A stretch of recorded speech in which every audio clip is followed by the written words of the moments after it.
Pantai Rawina. Ini sebenarnya rame, bagus, nuansanya bagus, pemandangannya juga bagus. Cuman karena ya sekarang kan ada corona, jadi agak sepi. Teman-teman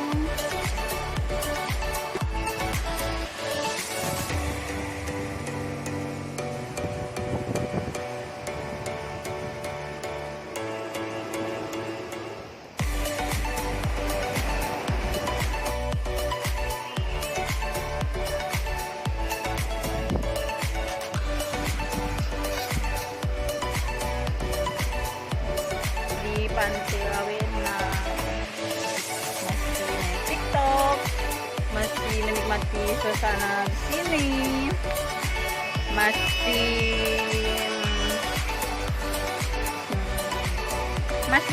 masih apa saja. Antara nyaman dan cinta, beta dilema, harus memilah hati bersama. Beta cinta saya, tapi nyaman dia. Mumpung sepi jadi bebas main.